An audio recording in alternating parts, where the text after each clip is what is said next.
Kau bayang, tengah tidur dengan mak ayah kau, rumah kau gelap, sunyi. Tapi tepat pukul 12.53 pagi, ada satu lelaki berbaju hitam pecah masuk. Sekali dia tembak bapak kau kat pintu.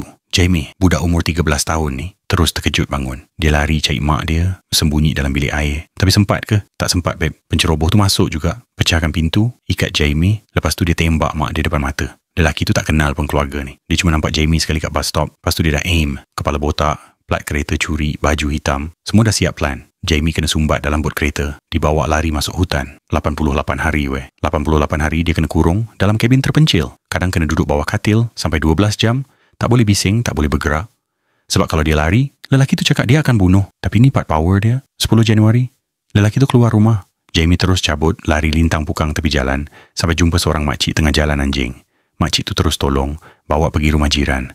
Polis datang, dan tak sampai beberapa minit, penculik tu kena cekup. Jamie hidup sebab dia berani. Dalam gelap paling ngeri pun, kalau kau tak putus asa, peluang tu tetap datang.